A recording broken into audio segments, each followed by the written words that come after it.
प्यारे बच्चों, आप principles of inheritance and variations ये चैप्टर पढ़ रहे हैं। पिछले लेक्चर में आपने म्यूटेशन से रिलेटेड कुछ बातें जानी थी। म्यूटेशंस तीन तरह के होते हैं: change in chromosome number, change in chromosome structure, change in structure of DNA और genes. Change in chromosome number में आपने एन्यूप्लॉइडी और पॉलीप्लॉइडी के बारे में जाना था। चेंज इन क्रोमोसोम स्ट्रक्चर में आपने डिलीशंस, डुप्लीकेशंस, ट्रांसलोकेशंस और इनवर्जन्स के बारे में जाना था। चेंज इन क्रोमोसोम नंबर और चेंज इन क्रोमोसोम स्ट्रक्चर को क्रोमोसोमल एबरेशंस भी कहते हैं। एक्चुअल म्यूटेशंस होते हैं change in structure of DNA और जीन्स। डीएनए और जीन्स के स्ट्रक्चर में बदलाव होता है, वो एक्चुअल में म्यूटेशंस होते हैं। तो आज पढ़ेंगे change in structure of DNA and genes या जीन म्यूटेशंस के बारे में आप जानेंगे। स्टार्ट करते हैं। Change in structure of DNA और जीन। जीन म्यूटेशंस आज देखते हैं बेटा। जीन म्यूटेशंस को समझने के लिए कुछ बातों को जानना जरूरी है, जैसे ट्रांसक्रिप्शन क्या होता है। डीएनए से आरएनए बनना कहलाता है ट्रांसक्रिप्शन। डीएनए से तीन तरह के आरएनए बनते हैं: राइबोसोमल आरएनए, मैसेंजर आरएनए और ट्रांसफर आरएनए। डीएनए से कोई भी आरएनए बनता है, इसको ट्रांसक्रिप्शन कहते हैं। चाहे वो राइबोसोमल आरएनए हो, चाहे मैसेंजर आरएनए हो, चाहे वो ट्रांसफर आरएनए हो, इसे हम ट्रांसक्रिप्शन कहते हैं। डीएनए से आरएनए बनना ट्रांसक्रिप्शन है। डीएनए पर पाई जाती है कुछ इंफॉर्मेशन। डीएनए के ऊपर कुछ इंफॉर्मेशन होती है, इसे हम जेनेटिक कोड कहते हैं।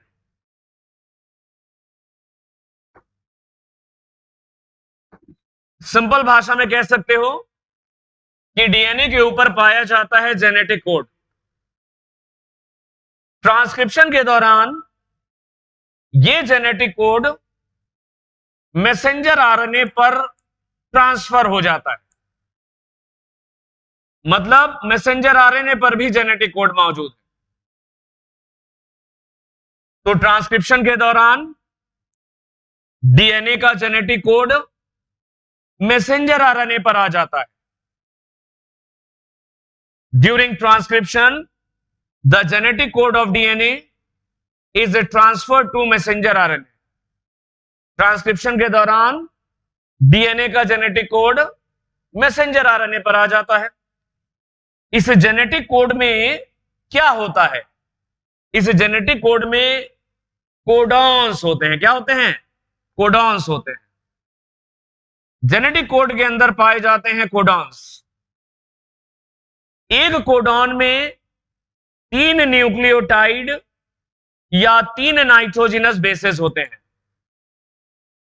एक कोडॉन में 3 न्यूक्लियोटाइड्स या कह लो 3 नाइट्रोजिनस बेसेस होते हैं।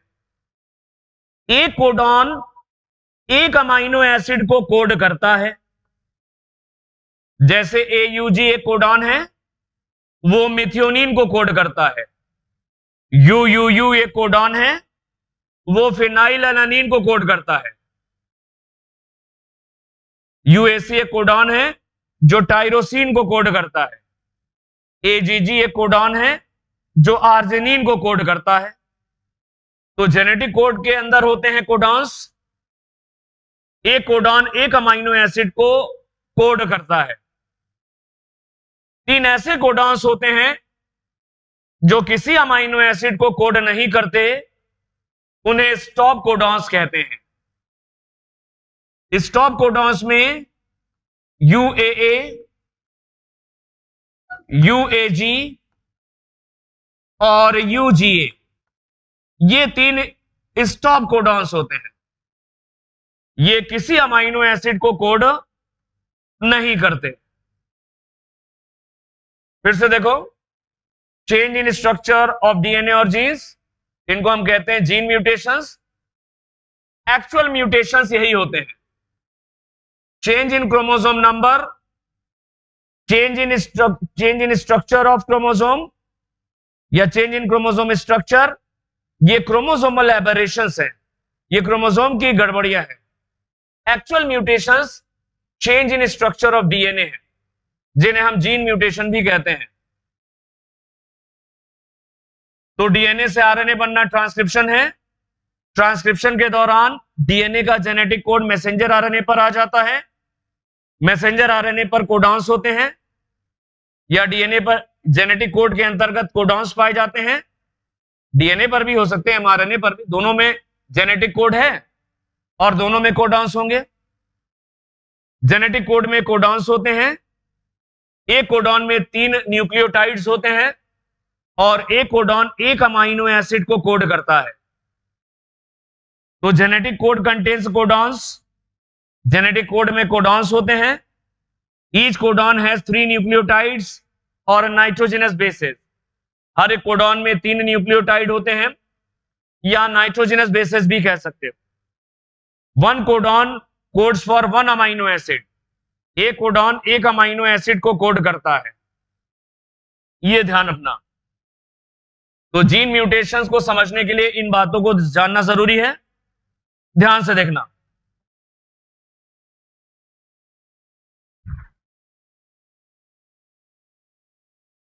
जीन म्यूटेशंस में तुम 2 तरह के पढ़ोगे बेटा,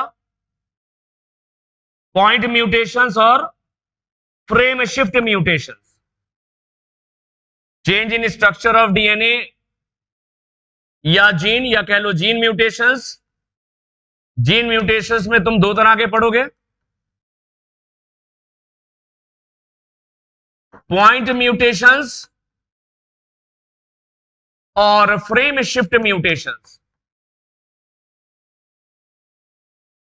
ये 2 तरह के तुम्हारे जीन म्यूटेशंस, इनको तुम्हें ठीक से समझना है।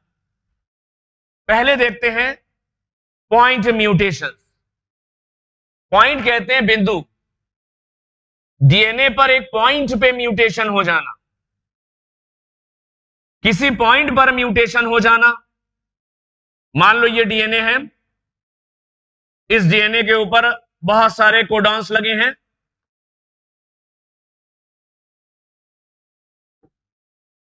ये कोडॉन्स लगे हैं।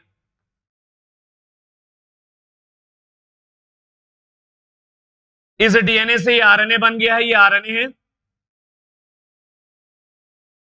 ट्रांसक्रिप्शन हो गया डीएनए का और ये आरएनए बन गया। ये एक्चुअल में आरएनए है क्योंकि यहां पे यूरेसिल है। तो ये 5 प्राइम टू 3 प्राइम, ये आरएनए डीएनए से बन गया, ये मैसेंजर आरएनए।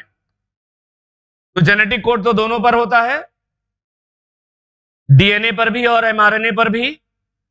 ट्रांसक्रिप्शन के दौरान डीएनए का जेनेटिक कोड एमआरएनए के ऊपर आ जाता है। ये जेनेटिक कोड एमआरएनए के ऊपर है। कैसे पता लगा ये एमआरएनए है? एक तो एक धागे का है, डीएनए में 2 धागे होते हैं, 2 स्ट्रैंड्स। ये एमआरएनए है, सिंगल स्ट्रैंड है। और दूसरी बात, यहां पे यूरेसिल दिख रहा है। यूरेसिल आरएनए में होता है, डीएनए में नहीं होता है। डीएनए में थाइमीन होता है, यूरेसिल नहीं होता। तो ये मैसेंजर आरएनए है, एक धागे का बना है, जबकि डीएनए 2 धागे का होता है, डबल स्ट्रैंडेड। और यहां पर यूरेसिल है, तो तुमने पहचान लिया ये आरएनए है। और कौन सा आरएनए है? एमआरएनए, क्योंकि जेनेटिक कोड एमआरएनए पर होता है। पॉइंट म्यूटेशन का मतलब होता है एक पॉइंट पे म्यूटेशन हो जाना। सपोज करो यहां पर ये ए है, ये इस पॉइंट पे म्यूटेशन हो गया, ए जो है वो रिप्लेस हो गया जी से, ए इज रिप्लेस्ड बाय जी, ए की जगह जी आ गया। यूएसी में ए की जगह क्या आ गया? जी आ गया, अब ये कन्वर्ट हो गया यूजीसी। ये किसमें कन्वर्ट हो गया? यूजीसी। तो एक पॉइंट पर म्यूटेशन हुआ है, इसको तुम बोलोगे पॉइंट म्यूटेशन। लेकिन इस पॉइंट पर हुआ क्या है? एडेनिन की जगह पर ग्वानिन आ गया, यानी अदला बदली हो गई है। एडेनिन की जगह पर ग्वानिन आ गया, अदला बदली हो गई। तो पॉइंट म्यूटेशंस में एक पॉइंट पर कुछ अदला बदली होती है। अदला बदली को कहते हैं बेस पेयर सब्स्टिट्यूशन। तो पॉइंट म्यूटेशन में डीएनए या एमआरएनए के एक पॉइंट पर बेस पेयर सब्स्टिट्यूशन होता है।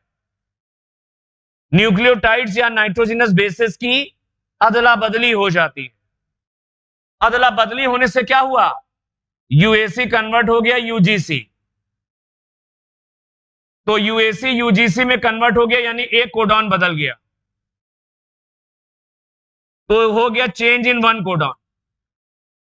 पॉइंट म्यूटेशन की वजह से केवल एक कोडॉन बदल गया,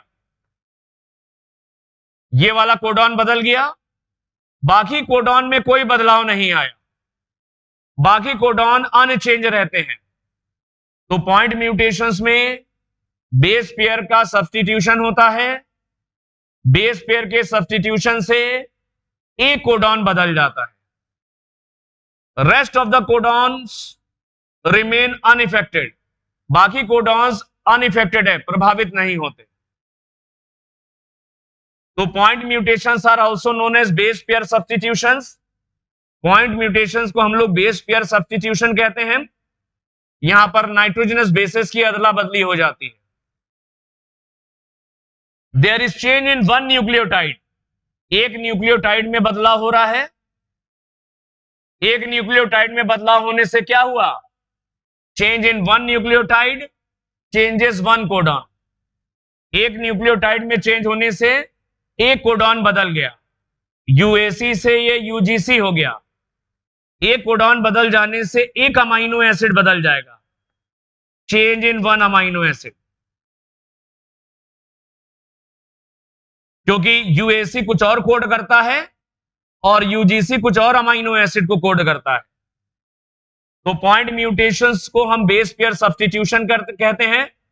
यहां पर अदला बदली होती है, अदला बदली की वजह से एक कोडॉन प्रभावित होता है, एक कोडॉन के प्रभावित होने से एक ही अमाइनो एसिड में बदलाव आता है, बाकी कोडॉन्स में कोई भी चेंज नहीं हुआ, बाकी अमाइनो एसिड में कोई बदलाव नहीं होता है।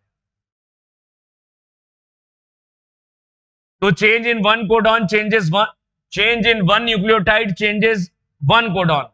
एक न्यूक्लियोटाइड में बदलाव होने से एक कोडॉन बदल जाता है और एक कोडॉन के बदल जाने से एक अमाइनो एसिड बदल जाता है, one amino acid. Rest of the codons remain unchange, बाकी कोडॉन्स ये जो है ये सब, इनमें कोई बदलाव नहीं होता है। पॉइंट म्यूटेशंस दो तरीके से होते हैं। पॉइंट म्यूटेशंस दो तरीके से होते हैं, एक कहलाते हैं ट्रांजिशंस, दूसरे कहलाते हैं ट्रांसवर्जन्स। एक कहलाते हैं ट्रांजिशंस और दूसरे कहलाते हैं ट्रांसवर्जन्स। इनको समझने के लिए तुम्हें जानना पड़ेगा प्यूरिन्स क्या होते हैं। एडेनिन और ग्वानिन क्या होते हैं? प्यूरिन्स। एडेनिन ग्वानिन प्यूरिन्स होते हैं। पायरिमिडीन्स क्या होते हैं? साइटोसिन, थाइमीन एंड यूरेसिल, ये पायरिमिडीन्स होते हैं। डीएनए में थाइमीन होता है, आरएनए में थाइमीन की जगह पर यूरेसिल होता है। तो प्यूरिन्स होते हैं एडेनिन ग्वानिन, पायरिमिडीन्स होते हैं साइटोसिन, थाइमीन और यूरेसिल। ट्रांजिशंस में क्या होता है? Purine is replaced bye purine, purine से प्यूरिन बदल जाता है, या pyrimidine is replaced bye pyrimidine, या पायरिमिडीन से पायरिमिडीन रिप्लेस हो जाता है। एडेनिन की जगह पर ग्वानिन लग जाए यानी इस प्यूरिन की जगह ये वाला प्यूरिन आ जाए, प्यूरिन से प्यूरिन रिप्लेस कर रहा, ट्रांजिशन है। या साइटोसिन की जगह पर थाइमीन आ जाए, साइटोसिन एक पिरामिडीन है, थाइमीन भी पिरामिडीन है, तो पिरामिडीन की जगह पर दूसरा पिरामिडीन आ जाए, तो ये भी ट्रांजिशन है। तो ट्रांजिशन में प्यूरिन की जगह पे दूसरा प्यूरिन आ जाता है, या पिरामिडीन की जगह पर दूसरा पिरामिडीन आ जाता है। इन्हें हम ट्रांजिशंस कहते हैं। ये ज्यादा कॉमन होते हैं पॉइंट म्यूटेशंस। ट्रांजिशन और ट्रांसवर्जन में ये ज्यादा कॉमन होते हैं। इन दोनों में ये वाले ज्यादा कॉमनली रिपोर्टेड हैं, मोस्ट कॉमन म्यूटेशंस होते हैं। ट्रांसवर्जन में आओ बेटा, ट्रांसवर्जन में प्यूरिन रिप्लेस हो जाता है पिरामिडीन से। जैसे एडेनिन है, प्यूरिन है, इसकी जगह पे या तो साइटोसिन आ जाए, या थाइमीन आ जाए, या यूरेसिल आ जाए। यानी प्यूरिन की जगह पर कोई पायरेमिडीन आ जाए,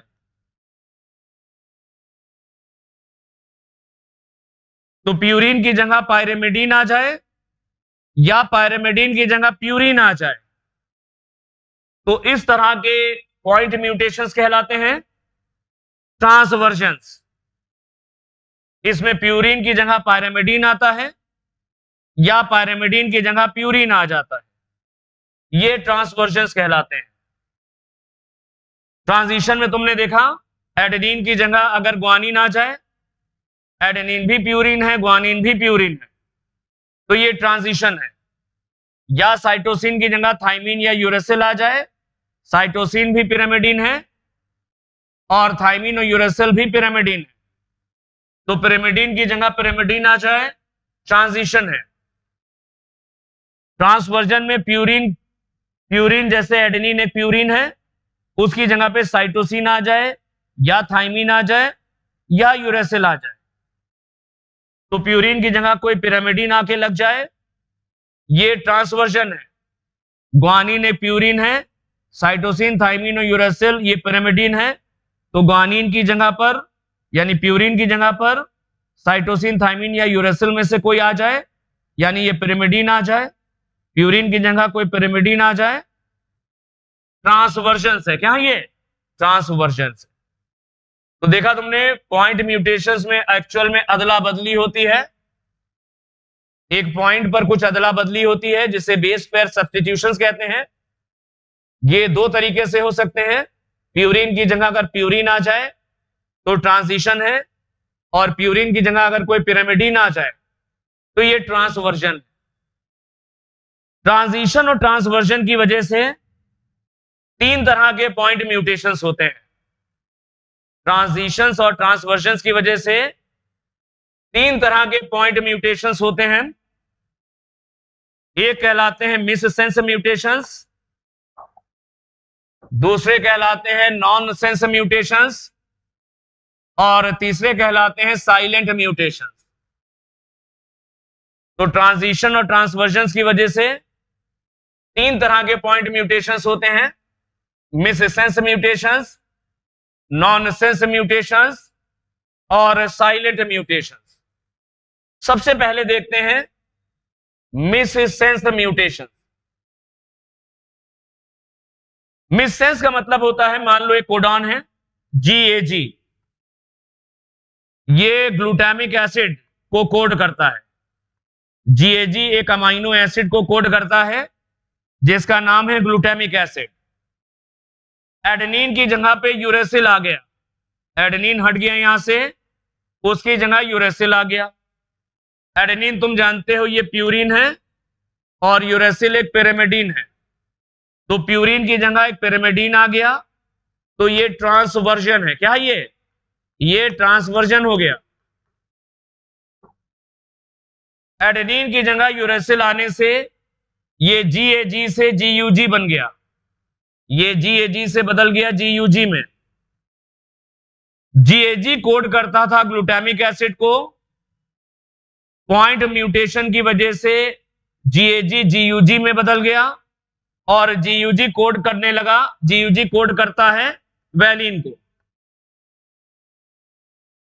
तो यहां पर पॉइंट म्यूटेशन की वजह से कोडॉन के मायने बदल गए। पहले ग्लूटामिक एसिड था, अब वैलिन हो गया। मिससेंस म्यूटेशन में क्या होता है?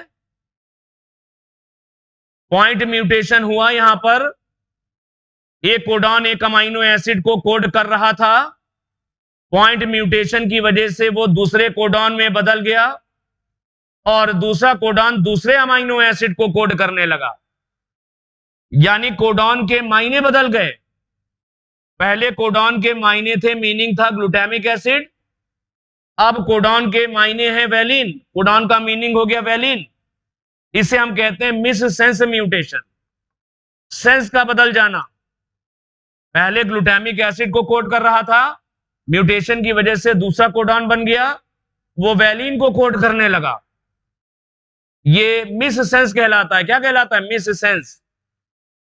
When a codon coding for an amino acid, जब एक कोडॉन है वो किसी एक अमाइनो एसिड को कोड कर रहा है, जैसे GAG एक कोडॉन है, ये ग्लूटामिक एसिड को कोड कर रहा है, changes into another codon, point mutation की वजह से GAG दूसरे कोडॉन यानी GUG में बदल गया और दूसरा कोडॉन क्या करने लगा?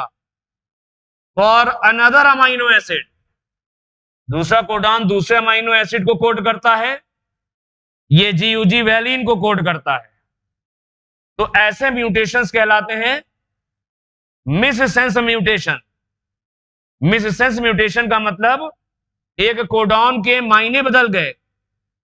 पहले इसके मायने थे ग्लूटामिक एसिड, पॉइंट म्यूटेशन की वजह से वैलिन हो गए, यानी कोडॉन का सेंस बदल गया। Missense, meaning of a codon changes from one amino acid to other. Codon के जो मायने हैं, मीनिंग, एक अमाइनो एसिड से दूसरे अमाइनो एसिड में बदल गए। पहले ग्लूटामिक एसिड को कोड कर रहा था, पॉइंट म्यूटेशन के बाद वो वैलिन को कोड करने लगा। तो ऐसे म्यूटेशंस कहलाते हैं मिससेंस। मिससेंस म्यूटेशन की वजह से जो प्रोटीन बनती है वो डिफरेंट हो जाती है। क्यों डिफरेंट हो जाएगी? मिससेंस म्यूटेशन की वजह से एक डिफरेंट प्रोटीन बनती है बेटा, क्योंकि ग्लूटामिक एसिड की जगह प्रोटीन में वैलिन आ जाएगा। अमाइनो एसिड के बदल जाने से प्रोटीन बदल जाती है। ये तो हमने एक कोडॉन को दिखाया है, डीएनए पर तो बहुत सारे कोडॉन होंगे, उनमें बीच में एक ये था, ये GAG से GUG में बदल गया, और भी कोडॉन इधर लगे होंगे, वो ध्यान रखना। तो पहला पॉइंट म्यूटेशन तुमने जाना, मिससेंस म्यूटेशन।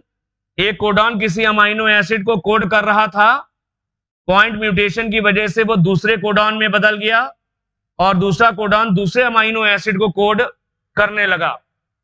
अमाइनो एसिड के बदल जाने से प्रोटीन बदल जाती है, डिफरेंट प्रोटीन बनती है मिससेंस म्यूटेशन। मिससेंस म्यूटेशन का एग्जांपल है sickle cell anaemia. Sickle cell anaemia में यही होता है जो ये बना है, ग्लूटामिक एसिड की जगह वैलिन आ जाता है, क्योंकि GAG बदल जाता है GUG में। सिकल सेल एनीमिया में GAG कोडॉन पॉइंट म्यूटेशन की वजह से GUG में बदल जाता है, जिसकी वजह से ग्लूटामिक एसिड की जगह पर वैलिन आ जाता है। ऐसा किसमें होता है जरा देखो, हीमोग्लोबिन में देखने को मिलता है। हीमोग्लोबिन में दो चेन्स होती हैं, दो तरह की चेन्स होती हैं, दो अल्फा पॉलीप्रोटीन की चेन्स होती हैं या दो अल्फा पॉलीपेप्टाइड चेन्स होती हैं और दो बीटा पॉलीपेप्टाइड चेन्स होती हैं। हीमोग्लोबिन में दो अल्फा पॉलीपेप्टाइड चेन्स होती हैं, दो बीटा पॉलीपेप्टाइड चेन्स होती हैं। तो गड़बड़ी कहां होती है? सिकल सेल एनीमिया में। सिकल सेल एनीमिया में हीमोग्लोबिन की जो बीटा चेन है, ये बीटा चेन में GAG की जगह पर GUG हो जाता है। GAG कोड करता है ग्लूटामिक एसिड को, ये बदल जाता है GUG में, जिसकी वजह से यहां पर वैलिन आ जाता है, क्योंकि GUG कोड करता है वैलिन को। तो इस बीटा चेन में, हीमोग्लोबिन की बीटा चेन में, छठा अमाइनो एसिड ग्लूटामिक एसिड की जगह पर वैलिन आता है। सिक्स्थ अमाइनो एसिड, हीमोग्लोबिन की बीटा चेन का जो छठा अमाइनो एसिड है, वो ग्लूटामिक एसिड से बदल के वैलिन हो जाता है। क्यों? क्योंकि GAG बदल जाता है GUG में, पॉइंट म्यूटेशन की वजह से। तो in sickle cell anaemia, glutamic acid is replaced by valine. Sickle cell anaemia में हीमोग्लोबिन की जो बीटा चेन है, ग्लूटामिक एसिड की जगह पर वहां वैलिन आ जाता है। और ये किस पोजीशन पे आता है? फिफ्थ पोजीशन, यानी छठा अमाइनो एसिड होता है। हीमोग्लोबिन की बीटा चेन का छठा अमाइनो एसिड ग्लूटामिक एसिड की जगह वैलिन आ जाता है। क्यों? क्योंकि GAG की जगह GUG हो जाता है। तो हीमोग्लोबिन की बीटा चेन की सिक्स्थ पोजीशन पर GAG के GUG में बदल जाने से ग्लूटामिक एसिड की जगह पर वैलिन आ जाता है। यह ध्यान रखना, ऐसा सिकल सेल एनीमिया में देखने को मिलता है। यह तो मिस सेंस म्यूटेशन था बेटा, एक तरह का पॉइंट म्यूटेशन। दूसरा देखेंगे non sense mutation. 3 stop codons होते हैं, तुम ये जानते हो। इन स्टॉप कोडॉन्स को नॉन सेंस कोडॉन्स भी कहते हैं। 3 स्टॉप कोडॉन्स हमने बताए थे तुमको, इनको नॉन सेंस कोडॉन्स भी कहते हैं। इनको नॉन सेंस कोडॉन्स भी कहते हैं। जैसे ये 3 बताए थे हमने, UAG, पहले UAA, UAG और UGA। ये 3 स्टॉप कोडॉन्स हैं, इनको तुम नॉन सेंस कोडॉन्स भी कह सकते हो। अब देखो नॉन सेंस म्यूटेशंस क्या होते हैं। मान लो एक कोडॉन था UAC, UAC कोड करता है टायरोसिन, UAC कोड करता है टायरोसिन अमाइनो एसिड को, लेकिन C की जगह G आ गया, C रिप्लेस हो गया G से, अदला बदली हुई, बेस पेयर सब्स्टिट्यूशन हुआ। पॉइंट म्यूटेशन में यही होता है। C की जगह पर क्या आ गया? G, जिसकी वजह से UAC बदल गया UAG में। और UAG तो स्टॉप या नॉनसेंस कोडॉन है, जो किसी भी अमाइनो एसिड को कोड नहीं करता। ये किसी भी अमाइनो एसिड को कोड नहीं करता, does not code for any amino acid, क्योंकि ये स्टॉप या नॉनसेंस कोडॉन है। ये किसी भी अमाइनो एसिड को कोड नहीं करता, तो प्रोटीन सिंथेसिस यहीं रुक जाती है, आगे नहीं बढ़ेगी। प्रोटीन सिंथेसिस को यहां पे रुकना था, क्योंकि स्टॉप कोडॉन यहां था। लेकिन ये वाला कोडॉन जब स्टॉप कोडॉन में बदल गया या नॉनसेंस कोडॉन में बदल गया, तो प्रोटीन सिंथेसिस यहीं तक होगी, इसके आगे नहीं जाएगी, क्योंकि जो इंफॉर्मेशन है वो लीनियर चलती है। DNA RNA पर जो सूचनाएं हैं वो लाइन से चलती हैं, लीनियर चलती हैं, ऐसे चलती है एक दिशा में लीनियर। तो ये ध्यान रखना। अब क्या हुआ? ये वाला कोडॉन कोड करता था मिथियोनिन को, AUG मिथियोनिन को कोड करता है, UUU कोड करता है फिनाइल अलानिन को,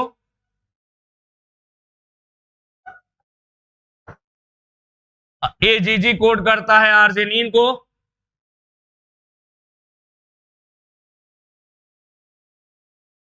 पहले क्या था, और UAC कोड करता था टायरोसिन को। तो शुरुआत में कितने अमाइनो एसिड की प्रोटीन बन रही थी?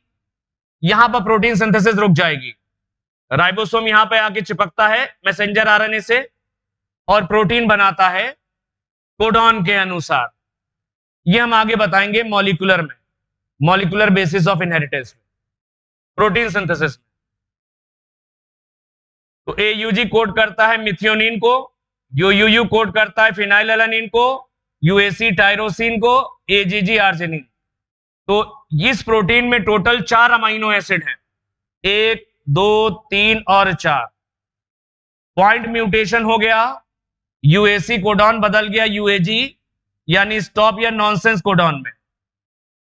ये स्टॉप या नॉनसेंस कोडॉन किसी अमाइनो एसिड को कोड नहीं करता, तो प्रोटीन सिंथेसिस यहीं पर रुक जाएगी। उस प्रोटीन में केवल 2 ही अमाइनो एसिड अब होंगे, यानी अमाइनो एसिड की संख्या कम हो गई, प्रोटीन छोटी हो गई। तो नॉनसेंस म्यूटेशंस को समझो जरा।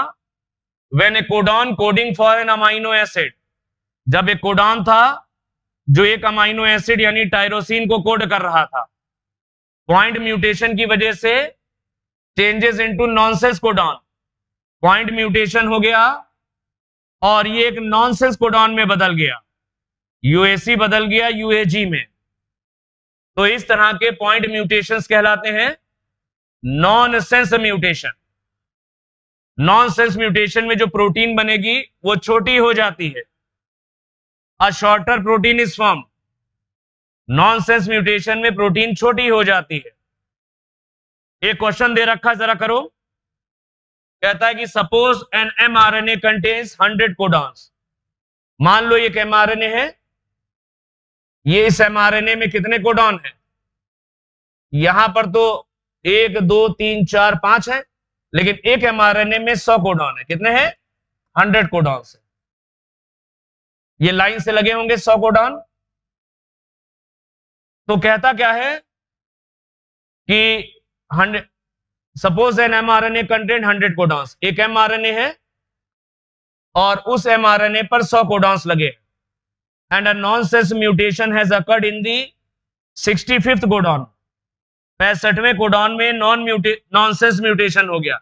मान लो पहला कोडॉन यहां पे मान लो एयूजी है, बाकी 65 लगे। 65वां कौन सा है? ये यहां पे 65वां है, वो यूएसी था, ये यूएसी बदल गया यूएजी में। ये कह रहा है पॉइंट म्यूटेशन की वजह से जो 65वां कोडॉन था यूएसी और यूएजी में बदल गया, नॉनसेंस कोडॉन में बदल गया। तो क्या हुआ? कहता है कि calculate the total number of amino acids in the protein.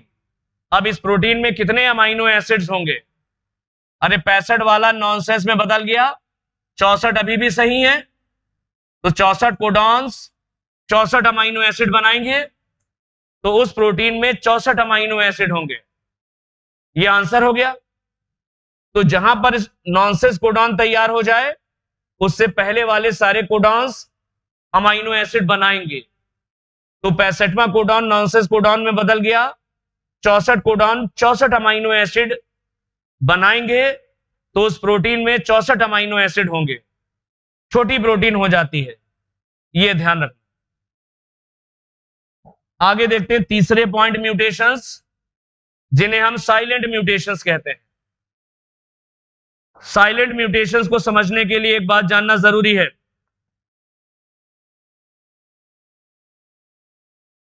एक अमाइनो एसिड के एक से ज्यादा कोडॉन होते हैं।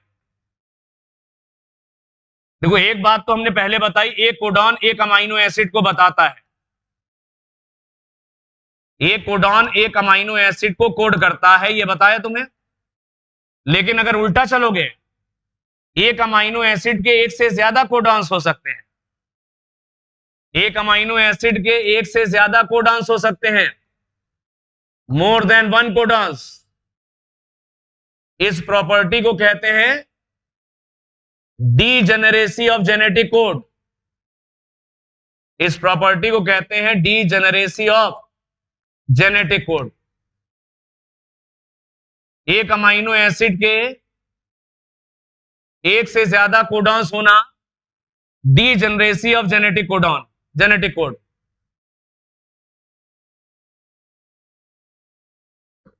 डीजेनेरेसी ऑफ जेनेटिक कोड इसे कहते हैं। डीजेनेरेसी को रिडंडेंसी भी कहते हैं, रिडंडेंसी ऑफ जेनेटिक कोड भी कह सकते हो। देखो, एक कोडॉन हमेशा एक ही अमाइनो एसिड को बताता है, ये भी सही है, लेकिन एक अमाइनो एसिड के एक से ज्यादा कोडॉन्स होते हैं, ये भी सही है। समझ रहे हो? जैसे एक अमाइनो एसिड है आर्जिनिन, आर्जिनिन के 6 कोडॉन्स होते हैं, आर्जिनिन के 6 कोडॉन्स होते हैं, ल्यूसीन के भी 6 कोडॉन्स होते हैं, और सीरीन के भी 6 होते हैं। एक कोडॉन हमेशा एक अमाइनो एसिड को बताता है, यह ध्यान रखना, लेकिन एक अमाइनो एसिड के एक से ज्यादा कोडॉन्स हो सकते हैं, जिसे हम डीजनरेसी या रिडंडेंसी कहते हैं। आर्जिनिन, ल्यूसीन और सीरीन के हर एक के 6 कोडॉन्स होते हैं, ग्लाइसिन के 4 कोडॉन्स होते हैं। जैसे ग्लाइसिन के 4 कोडॉन हैं GGU, GGC, GGA और GGG, ये ग्लाइसिन के 4 कोडॉन्स हैं। एक अमाइनो एसिड के एक से ज्यादा कोडॉन्स हैं, इसको हम कहते हैं डीजनरेसी, लेकिन एक कोडॉन हमेशा एक ही अमाइनो एसिड को बताएगा, जैसे GGG हमेशा ग्लाइसिन को बताएगा। ये वाला एक कोडॉन ये भी ग्लाइसिन को बताएगा, एक ही अमाइनो एसिड को बताता है। एक अमाइनो एसिड के एक से ज्यादा कोडॉन है और एक कोडॉन एक ही अमाइनो एसिड को बताता है। जेनेटिक कोड में और अच्छे से बताएंगे जब अगला चैप्टर पढ़ेंगे। साइलेंट म्यूटेशन क्या होता है? मान लो एक कोडॉन था AGG, AGG आर्जिनिन को कोड करता है, G रिप्लेस हो गया A से, पॉइंट म्यूटेशन हुआ, G रिप्लेस हो गया A से, G भी प्यूरिन है, A भी प्यूरिन है, तो ये ट्रांजिशन हो गया। क्या हो गया? ट्रांजिशन हुआ, प्यूरिन की जगह दूसरा प्यूरिन आ गया, तो AGG था आर्जिनिन को कोड करता था, G की जगह A आ गया और ये AGA में बदल गया, AGA भी आर्जिनिन को कोड करता है। तो यानी पॉइंट म्यूटेशन हुआ, म्यूटेशन तो हुआ, AGG से AGA बना, लेकिन अमाइनो एसिड में कोई बदलाव नहीं आया, क्योंकि एक अमाइनो एसिड के एक से ज्यादा कोडॉन होते हैं। AGG भी आर्जिनिन का कोडॉन है और AGA भी आर्जिनिन का कोडॉन है। एक अमाइनो एसिड के एक से ज्यादा कोडॉन्स होना यह डीजेनरेसी है, यह ध्यान रखना। तो यहां पर म्यूटेशंस तो हुए, लेकिन अमाइनो एसिड में कोई बदलाव नहीं हुआ, तो ऐसे म्यूटेशंस दिखाई नहीं पड़ते, इन्हें साइलेंट म्यूटेशंस कहते हैं। समझ रहे हो? साइलेंट म्यूटेशंस हैं। There is change in codon but there is no change in amino acid. Codon में बदलाव हुआ लेकिन अमाइनो एसिड में बदलाव नहीं हुआ, चुपके चुपके सारा काम हो गया और किसी को पता भी नहीं लगा। तो कोडॉन बदल गया, AGG से AGA हो गया, लेकिन अमाइनो एसिड सेम रहा। There is change in codon but there is no change in amino acid. ऐसा क्यों हुआ? क्योंकि each amino acid can have more than one codons, क्योंकि एक अमाइनो एसिड के एक से ज्यादा कोडॉन्स हो सकते हैं। जैसे आर्जिनिन का ये भी कोडॉन है और ये भी कोडॉन है। इस प्रॉपर्टी को डीजेनरेसी या रिडंडेंसी ऑफ जेनेटिक कोड कहते हैं।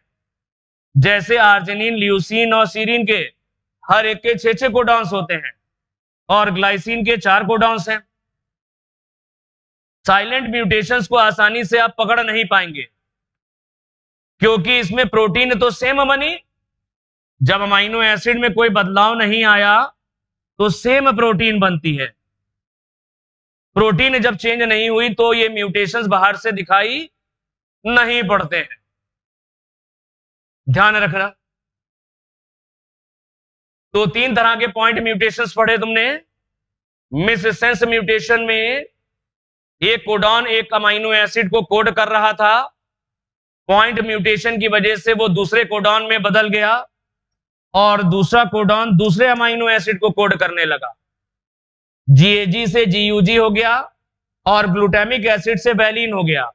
ऐसा सिकल सेल एनीमिया में देखने को मिलता है।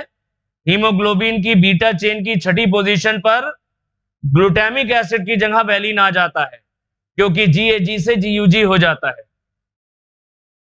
नॉनसेंस म्यूटेशन में एक कोडॉन किसी एक अमाइनो एसिड को कोड कर रहा था, पॉइंट म्यूटेशन की वजह से वो दूसरे कोडॉन में बदल गया, और ये दूसरा कोडॉन नॉनसेंस कोडॉन है, स्टॉप कोडॉन। ये प्रोटीन सिंथेसिस को यहीं रोक देगा। इस तरह के म्यूटेशंस नॉनसेंस म्यूटेशंस हैं। तीसरा, एक कोडॉन में म्यूटेशन हुआ, वो दूसरे कोडॉन में बदल गया, लेकिन अमाइनो एसिड में कोई बदलाव नहीं आया, क्योंकि ये भी अर्जिनिन को कोड करता है और ये भी अर्जिनिन को कोड करता है। एक अमाइनो एसिड के एक से ज्यादा कोडॉन्स हो सकते हैं। म्यूटेशन हुआ लेकिन अमाइनो एसिड में कोई बदलाव नहीं आया, इसलिए प्रोटीन में कोई बदलाव नहीं होता। मिस सेल्स में डिफरेंट प्रोटीन बनती है, नॉन सेल्स में शॉर्टर प्रोटीन बनती है, और साइलेंट में सेम प्रोटीन बनती है। नेक्स्ट देखो बेटा, ये तो पॉइंट म्यूटेशंस हो गए, ये पॉइंट म्यूटेशंस हो गए। अब देखना frame shift mutations. Gene mutations पढ़ रहे हो, जीन म्यूटेशंस में पॉइंट म्यूटेशंस तुमने समझे। नेक्स्ट बढ़ते हैं frame shift mutations. Frame shift mutations, इनको शॉर्ट में FSM या इन्हें गिब्बरिश म्यूटेशन भी कहते हैं। ये सबसे घातक म्यूटेशंस होते हैं, मोस्ट हार्मफुल म्यूटेशंस है। फ्रेम शिफ्ट म्यूटेशन गिब्बरिश म्यूटेशंस भी कहलाते हैं, और ये सबसे हार्मफुल म्यूटेशंस होते हैं। इसमें अदला बदली नहीं होती, यानी बेस पेयर सब्स्टिट्यूशन नहीं होता, जैसा पॉइंट म्यूटेशन में देखने को मिलता है। यहां पर एडिशन या डिलीशन, यहां एडिशन या डिलीशन होता है। कोई नाइट्रोजनस बेस या तो डिलीट हो जाता है या ऐड हो जाता है, अदला बदली नहीं होती। यहां डिलीशन या एडिशन होता है, एक या कुछ बेसिस का, वन और फ्यू बेसिस। जैसे यहां पर ये कोडॉन्स लगे हैं, CAT GAT CAT GAT CAT GAT, ये कोडॉन्स लगे हैं। फ्रेम शिफ्ट म्यूटेशन में डिलीशन या एडिशन होता है। मान लो T ये डिलीट हो गया, T क्या हो गया, ये डिलीट हो गया, T डिलीट हो गया, तो अब क्या होगा, CAT में कोई बदलाव नहीं हुआ, GAC ये क्या हो जाएगा, GAC, ये हो जाएगा GAC। T तो निकल गया, डिलीट हो गया, ये हो जाएगा GAC। इसमें कोई बदलाव नहीं आया, CAT, ये हो गया GAC, GAC। अब बचा ATG, ये हो गया ATG, ये हो गया ATG, ये ATG हो गया ATG। बाद में क्या बचा, बाद में बचा ATC, ये तो ATC सही लिखा है, ATC यहां तक आ गया। अब बचा AT, ये नहीं, सही लिखा है ATG, आगे लिखा है ATG सही लिखा है, और ये बचा AT से, AT ये लिखा है। देखो फिर से देखो, ये कोडॉन्स लगे हैं, थाइमीन है तो इसका मतलब DNA होगा, तो CAT था, GAT था, CAT था, GAT था, CAT GAT, इस तरह से कोडॉन्स लगे हैं। फ्रेम शिफ्ट म्यूटेशन हो गया। फ्रेम शिफ्ट म्यूटेशन में डिलीशन या एडिशन होता है, ये T डिलीट हो गया। T के डिलीट हो जाने से क्या हो गया, कोडॉन में तो 3 लेटर होते हैं, इसमें कोई बदलाव नहीं होगा, CAT। एक कोडॉन में 3 लेटर होते हैं, चूंकि ये निकल गया T, तो GAC ये बन गया GAC, यहां तक आ गए, GAC बन गया। अब तीसरा कोडॉन बनेगा TGA, सॉरी ये ATG, तीसरा बन गया ATG। चौथा बनेगा ATC, चौथा बनेगा ATC, लास्ट में केवल ATC, लास्ट में केवल ये ATG बना, और लास्ट में केवल AT बचा, लास्ट में केवल AT बचा। तो देखा तुमने यहां पर क्या देखा, एक नाइट्रोजनस बेस के निकल जाने से आगे के सारे कोडॉन्स बदल गए, ये मैसेज आउट ऑफ फ्रेम हो गया। पहले तक CAT GAT CAT GAT CAT GAT इस तरह से कोडॉन लगे थे, फ्रेम शिफ्ट म्यूटेशन हुआ और ये टी डिलीट हो गया, ये cat CAT GAC ATG ATC ATG AT इस तरह से हो गया। यानी जिस जगह पे फ्रेम शिफ्ट म्यूटेशन हुआ है उसके बाद के जितने भी कोडॉन्स हैं वो सब के सब बदल जाते हैं, आगे का जो भी मैसेज है आउट ऑफ फ्रेम हो जाता है। सारे के सारे कोडॉन्स बदल जाने से आगे सारे के सारे अमाइनो एसिड बदल जाएंगे, इनकरेक्ट प्रोटीन बनेगी। कैसी? इनकरेक्ट प्रोटीन बन जाती है। तो डिलीशन और एडिशन ऑफ वन और फ्यू बेसेस, एक या एक से ज्यादा बेस के डिलीट या ऐड हो जाने से फ्रेम पूरा रीडिंग फ्रेम आगे का भी चेंज हो जाता है, आगे के सारे कोडॉन्स बदल जाते हैं। इसी को हम कहते हैं फ्रेम शिफ्ट म्यूटेशन। पूरा पूरा फ्रेम शिफ्ट हो गया, पूरा आगे का फ्रेम गड़बड़ा गया। ऐसे भी एक एग्जांपल देख लो, मान लो CAT है, GAT है, CAT है, GAT, ये कोडॉन्स लगे हैं। यहां पे एक नया कोडॉन ऐड हो गया, यहां पर एडेनिन आकर के ऐड हो गया, एडिशन हो गया। यहां पर तो तुमने डिलीशन पढ़ा, यहां एडिशन हो रहा है, तो अब क्या हो जाएगा? पहले वाले में कोई बदलाव नहीं हुआ CAT, दूसरे में क्या होगा? इसमें भी कोई चेंज नहीं GAT। अब तीसरा वाला कोडॉन क्या हो जाएगा? A यहां पर आ गया है तो हो जाएगा ACA। क्या हो गया? ACA। इसके बाद वाला क्या हो जाएगा? TGA, और लास्ट में केवल T बचेगा। तो जिस जगह पे एडिशन हुआ उसके बाद के सारे कोडॉन्स बदल जाते हैं, मैसेज बिल्कुल गड़बड़ा जाता, उल्टा सीधा हो गया, मैसेज आउट ऑफ फ्रेम कहलाता है। आगे के सारे कोडॉन बदल गए, सारे कोडॉन बदल जाने से आगे के जो भी अमाइनो एसिड है वो सब बदल जाएंगे। तो फ्रेम शिफ्ट म्यूटेशन से इनकरेक्ट प्रोटीन बनती है, ये ध्यान रखना। एक्रिडीन डाइज हैं, अक्सर सिंथेटिक डाइज होती हैं कलर्स, जैसे कि एक प्रोफ्लेविन डाई है, इसकी वजह से फ्रेम शिफ्ट म्यूटेशंस हो जाते हैं और ये कैंसर तक पैदा कर सकते हैं। तो एक्रिडीन डाइज जैसे कि प्रोफ्लेविन, ये फ्रेम शिफ्ट म्यूटेशन कॉज करते हैं और कैंसर वगैरह भी पैदा कर सकते हैं। जैसे भदोही में कालीन का उद्योग था, कालीन की इंडस्ट्री थी, आर्टिफिशियल कलर्स वो लोग यूज करते थे और ये कलर्स स्किन के कांटेक्ट में आने से म्यूटेशंस पैदा करते थे और कैंसर भी हो सकता है उनसे। तो एक्रिडीन डाई जैसे कि प्रोफ्लेविन, इनकी वजह से फ्रेम शिफ्ट म्यूटेशंस होते हैं। फ्रेम शिफ्ट में ध्यान रखना, या तो डिलीट होगा या ऐड होगा, पॉइंट म्यूटेशंस की तरह अदला बदली यानी सब्स्टिट्यूशन नहीं होगा। एक क्वेश्चन पूछा है, which of the following is most harmful, इनमें से सबसे ज्यादा हार्मफुल क्या है? Substitution of A with G, A की जगह G आ जाए, substitution of C with U, C की जगह U आ जाए, या डिलीशन और एडिशन ऑफ वन बेस, एक बेस को डिलीट कर देना या एक बेस को बीच में ऐड कर देना, एक बेस को डिलीट कर देना या एक बेस को ऐड कर देना। अरे डिलीशन एडिशन से फ्रेम शिफ्ट म्यूटेशंस होते हैं और ये ज्यादा घातक होते हैं, तो सबसे ज्यादा हार्मफुल यही होगा, डिलीशन और एडिशन ऑफ बेसिस। फिर देखा है thalassemia, beta thalassemia, Duchenne muscular dystrophy, ये फ्रेम शिफ्ट म्यूटेशंस की वजह से होने वाली बीमारियां हैं। थैलासीमिया और डकनेस मस्कुलर डिस्ट्रॉफी ये फ्रेम शिफ्ट म्यूटेशन से होती हैं बीमारियां, और कहते हैं कि इस बीमारी का जो जीन है, डकनेस मस्कुलर डिस्ट्रॉफी का जो जीन है वो सबसे लंबा जीन है, 2400 kilo base pair, 2400 kilo base pair लंबा होता है। तो लॉन्गेस्ट जीन हमारी बॉडी में कौन सा है? डकनीज मस्कुलर डिस्ट्रॉफी का जीन।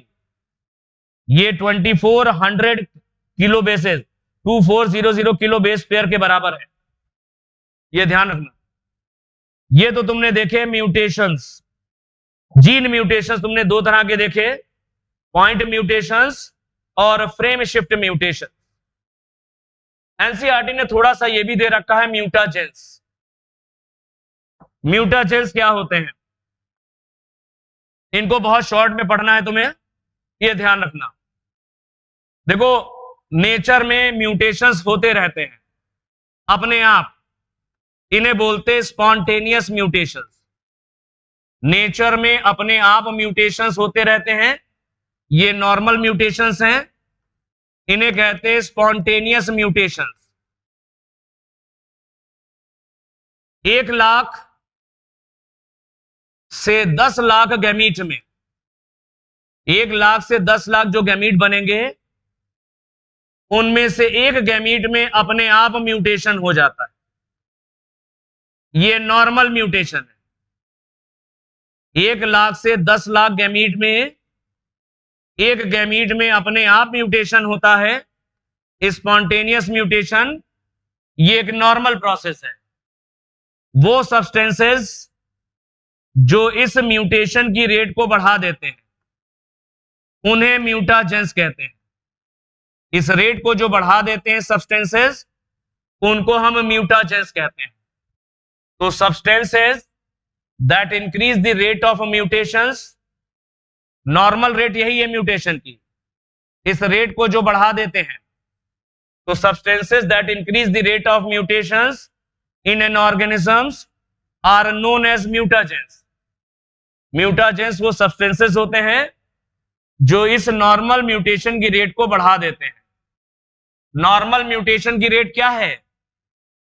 1 लाख से 10 लाख गैमीट में एक गैमीट में अपने आप म्यूटेशन हो जाता है। 1 लाख से 10 लाख गैमीट में एक गैमीट में अपने आप म्यूटेशन हो जाता है। इस रेट को जो सब्सटेंसेस बढ़ा देते हैं वो म्यूटाजेंस कहलाते हैं।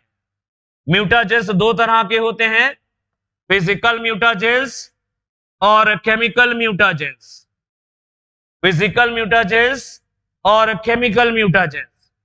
फिजिकल म्यूटाजेंस में टेम्परेचर है और high energy radiations. High energy radiations यानी विकिरण, जैसे यूवी रेज, एक्स रेज और गामा रेज, ये म्यूटेशंस, ये म्यूटाजेंस हैं। फिजिकल म्यूटाजेंस में आते हैं टेम्परेचर, हाई एनर्जी रेडिएशंस जैसे यूवी रेज, एक्स रेज और गामा रेज। केमिकल म्यूटाजेंस कौन से ऐसे केमिकल्स हैं जो म्यूटेशन की रेट को बढ़ाते हैं? उनमें सबसे पहले बेस एनालॉग है। बेस एनालॉग का एग्जांपल है 5 ब्रोमो यूरासिल, शॉर्ट में लिखते हैं 5BU। ये केमिकल म्यूटाजेन है। हाइड्रोक्सिल अमीन NH2OH, हाइड्रोक्सिल अमीन NH2OH, ये भी एक केमिकल म्यूटाजेन है। नाइट्रस एसिड HNO2, ये भी एक केमिकल म्यूटाजेन है। ये H2SO4 नहीं है, ये HNO3 नहीं है,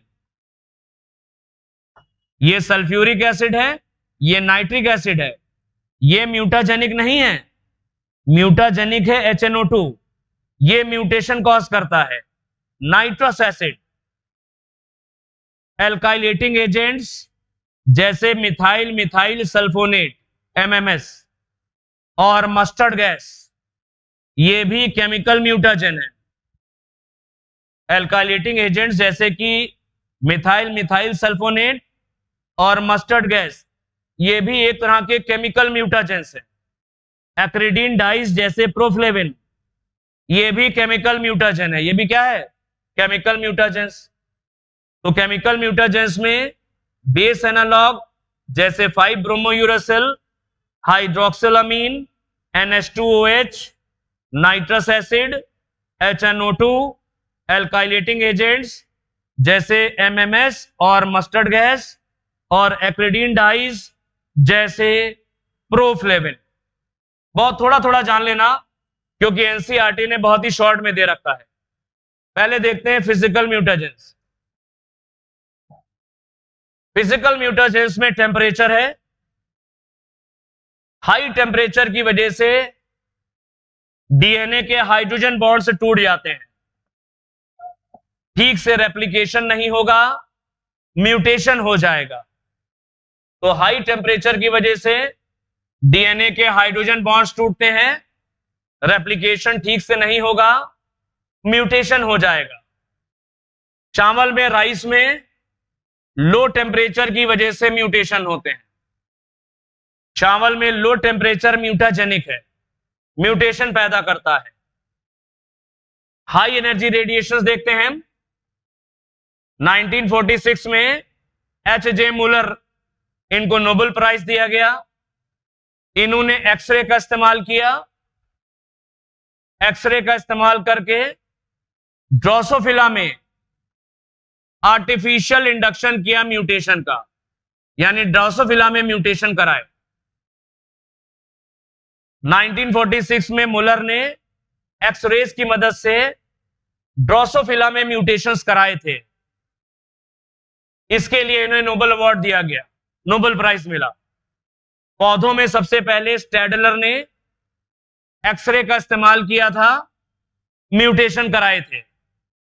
स्टैडलर ने एक्सरेज की मदद से पौधों में म्यूटेशंस कराए थे।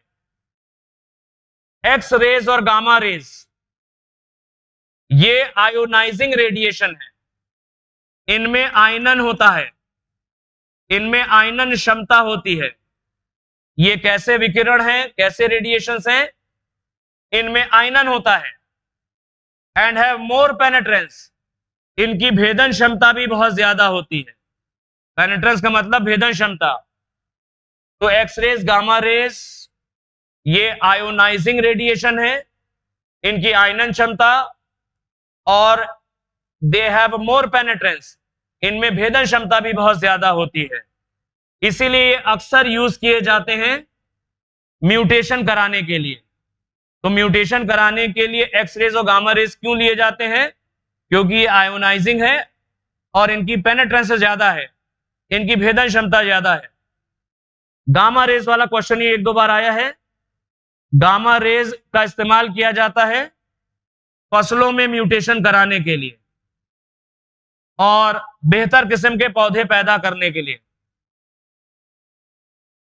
प्लांट इंप्रूवमेंट में अच्छे तरह के पौधे तैयार करने के लिए। वैसे तो म्यूटेशंस बेटा, एनिमल्स में म्यूटेशंस ज्यादातर हार्मफुल होते हैं, लेकिन प्लांट्स में म्यूटेशंस कुछ यूजफुल भी होते हैं, जिनका इस्तेमाल करके अच्छे पौधे पैदा किए जाते हैं, पौधों को बेहतर बनाया जाता है। तो पौधों में म्यूटेशंस कराने के लिए, अपनी फसलों में, गेहूं चावल के पौधों में म्यूटेशन कराने के लिए गामा रेज का इस्तेमाल किया जाता है, यह ध्यान रखना। और गामा रेज कैसे प्रोड्यूस की जाती हैं? कोबाल्ट 60 से प्रोड्यूस होती हैं। गामा रेज प्रोड्यूस्ड होती हैं कोबाल्ट 60 से। एक्सरे क्या करती हैं? एक्सरेज सिंगल बेस सब्स्टिट्यूशन करती हैं, यानी ये पॉइंट म्यूटेशंस करती हैं, अदला बदली करती हैं एक बेस की। तो एक्सरेज सिंगल बेस सब्स्टिट्यूशन कराती हैं, यानी पॉइंट म्यूटेशन कराती हैं। यूवी रेज डीएनए में डाइमर्स बना देती है, थाइमिन डाइमर्स। यूवी रेज करती क्या है? मान लो ये डीएनए है, एडेनिन पेयर करता है थाइमिन से। यूवी रेज की वजह से क्या हो जाएगा? एडेनिन की जगह थाइमिन आ गया, थाइमिन के सामने थाइमिन आ गया। यूवी रेज की वजह से एडेनिन की जगह थाइमिन आ गया, तो यहां पर दो दो थाइमिन हो गए, थाइमिन के सामने थाइमिन, इसे बोलते हैं थाइमिन डाइमर। तो यूवी रेज की वजह से डीएनए पर थाइमिन डाइमर्स बन जाते हैं। तो तुमने देखा एक्स रेज, गामा रेज और यूवी रेज, ये हाई एनर्जी रेडिएशंस हैं जो म्यूटेशन कॉज करते हैं। मुलर को नोबेल अवार्ड दिया गया था ड्रोसोफिला में एक्सरे का इस्तेमाल किया था और म्यूटेशंस कराए थे। गामा रेस का इस्तेमाल किया जाता है क्रॉप प्लांट्स में म्यूटेशन कराने के लिए। ये पॉइंट से ध्यान रखना। नेक्स्ट है केमिकल म्यूटाजेंस। केमिकल म्यूटाजेंस में सबसे पहले बेस एनालॉग है। एनालॉगस का मतलब होता है जिनका फंक्शन सेम हो। एनालॉगस कौन से हो? एनालॉगस का मतलब क्या है? जिनके फंक्शन सेम होते हैं उन्हें एनालॉगस बोलते हैं।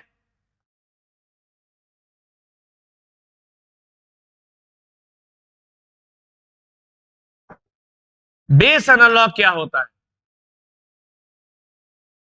बेस एनालॉग एक्चुअल में ये हैलोजिनेटेड डेरिवेटिव्स होते हैं यूरेसिल के।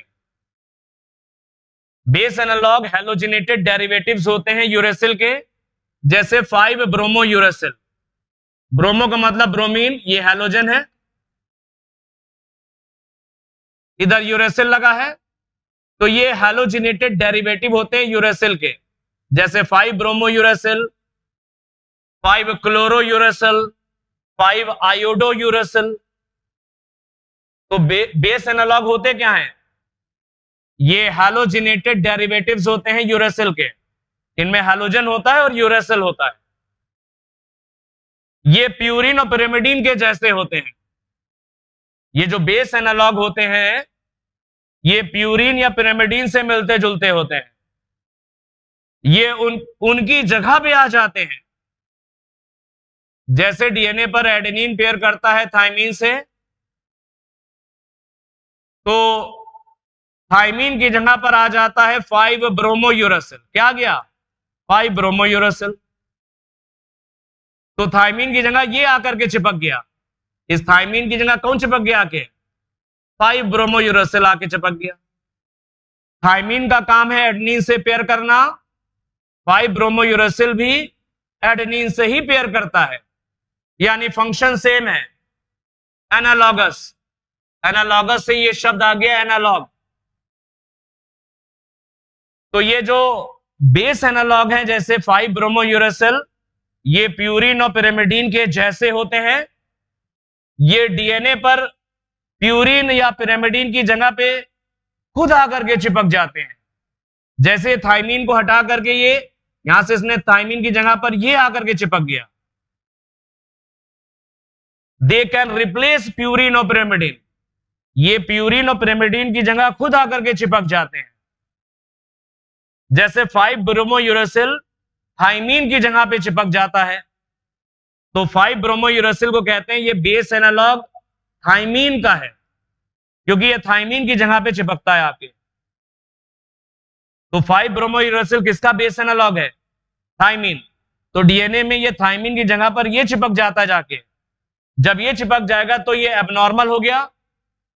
ये एबनॉर्मल पेयरिंग है। 5 ब्रोमो यूरेसिल एक नॉर्मल बेस नहीं है, ये एक एबनॉर्मल केमिकल म्यूटाजेन है। ये एक म्यूटाजेन है केमिकल। थाइमीन की जगह खुद आकर के चिपक गया, इसकी वजह से म्यूटेशन हो जाता है डीएनए के ऊपर। तो 5 ब्रोमो यूरेसिल एक तरह का केमिकल म्यूटाजेन है जो थाइमीन की जगह पर लग जाता है डीएनए में और म्यूटेशन कॉज करता है। नेक्स्ट है हाइड्रोक्सिल अमीन, NH2OH। ये हाइड्रोक्सिल अमीन साइटोसिन से रिएक्ट कर जाता है। हाइड्रोक्सिल अमीन साइटोसिन से रिएक्ट कर जाता है और बनाता है हाइड्रोक्सिल अमीन साइटोसिन। हाइड्रोक्सिल अमीन साइटोसिन बना लेता है। नॉर्मली साइटोसिन ग्वानिन से पेयर करता है, ये तुम जानते हो। लेकिन हाइड्रोक्सिल अमीन जब साइटोसिन से रिएक्ट कर जाता है तो ये बना लेता है हाइड्रोक्सिल अमीन साइटोसिन, और ये पेयर कर जाता है एडेनिन से। पेयरिंग चेंज हो जाने से म्यूटेशन हो जाएगा। साइटोसिन नॉर्मली पेयर करता है ग्वानिन से,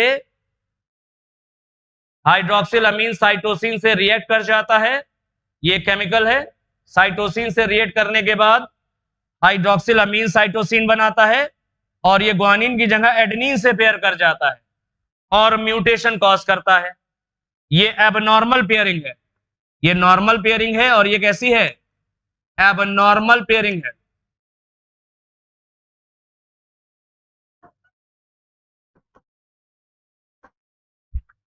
तो hydroxylamine reacts with cytosine and forms hydroxylamine cytosine.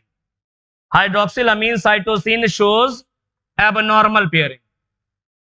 Hydroxylamine cytosine से रिएक्ट करके हाइड्रोक्सिलामीन साइटोसिन बना लेता है और ग्वानिन की जगह एडेनिन से पेयर कर जाता है. एबनॉर्मल पेयरिंग शो करता है. तुम पहले ये याद रखना 5 ब्रोमोयूरेसिल हाइड्रोक्सिलामीन एग्जांपल से ही क्वेश्चन ज्यादा आते हैं. ये सब केमिकल म्यूटेशंस पढ़ रहे हो. नाइट्रस एसिड, नाइट्रस एसिड है HNO2. एक बार बहुत पहले आया है. नाइट्रस एसिड एक केमिकल म्यूटाजेन है. ये एक डीअमीनेटिंग एजेंट है ऐसा पूछा गया. डीअमीनेटिंग का मतलब होता है NH2 को बाहर निकाल देता है, अमीनो ग्रुप को रिमूव करता है. ये प्यूरिन और पिरिमिडीन से अमाइनो ग्रुप को हटा देता है, उसकी जगह कीटो ग्रुप लगा देता है. तो ये डीअमीनेटिंग एजेंट है. ऐसा सवाल कभी आया है? ये प्यूरिन और पिरिमिडीन में से अमाइनो ग्रुप को हटा के उसकी जगह कीटो ग्रुप लगा देता है और म्यूटेशन पैदा करता है. नेक्स्ट है एल्काइलेटिंग एजेंट्स. और बैच और रॉबसन, इन्होंने एक एल्काइलेटिंग एजेंट मस्टर्ड गैस का इस्तेमाल किया. यह पहला केमिकल म्यूटाजेन था जिसका इस्तेमाल हुआ था वर्ल्ड वॉर 2 में. और बैच और रॉबसन ने मस्टर्ड गैस का इस्तेमाल किया. यह पहला केमिकल म्यूटाजेन था जिसका वर्ल्ड वॉर 2 में इस्तेमाल हुआ था. ये जो एल्काइलेटिंग एजेंट्स होते क्या हैं? ये एल्काइल ग्रुप को डोनेट कर देते हैं प्यूरिन और पिरिमिडीन्स. ये प्यूरिन और पिरिमिडीन्स में एल्काइल ग्रुप जाके जोड़ देते हैं. ये एल्काइल ग्रुप को प्यूरिन और पिरिमिडीन्स में जाकर के जोड़ देते हैं. ये डोनेट कर देते हैं एल्काइल ग्रुप प्यूरिन्स को और पिरिमिडीन्स को और म्यूटेशन कॉज करते हैं. ये बहुत तगड़े म्यूटाजेनिक्स एजेंट्स होते हैं. एल्काइलेटिंग एजेंट्स बहुत ही तगड़े म्यूटाजेनिक एजेंट्स होते हैं. इसमें एक एग्जांपल दे रखा है एजोसीरिन. एजोसीरिन सबसे तगड़ा म्यूटाजेन है, स्ट्रॉन्गेस्ट म्यूटाजेन है, ये ध्यान रखना. तो एल्काइलेटिंग एजेंट्स ये एल्काइल ग्रुप को डोनेट कर देते हैं प्यूरिन्स और पिरिमिडीन्स को और म्यूटेशंस कॉज करते हैं. ये बहुत ही तगड़े म्यूटाजेनिक एजेंट्स होते हैं. जैसे एजोसीरिन ये स्ट्रॉन्गेस्ट म्यूटाजेनिक एजेंट है. लास्ट में केमिकल म्यूटाजेन है एक्रिडिन डाइज. एक्रिडिन डाइज जैसे कि प्रोफ्लेविन, ये फ्रेम शिफ्ट म्यूटेशंस कॉज करते हैं और फ्रेम शिफ्ट म्यूटेशंस तो कैंसर भी पैदा कर सकते हैं. ये ऐसा हमने पहले भी तुमको बताया. तो म्यूटाजेंस में तुम फिजिकल म्यूटाजेंस, टेम्परेचर और high energy radiations. High energy radiations में तुम ध्यान रखना क्रॉप प्लांट्स में गामा रेस का इस्तेमाल किया जाता है, ये भी ध्यान रखना.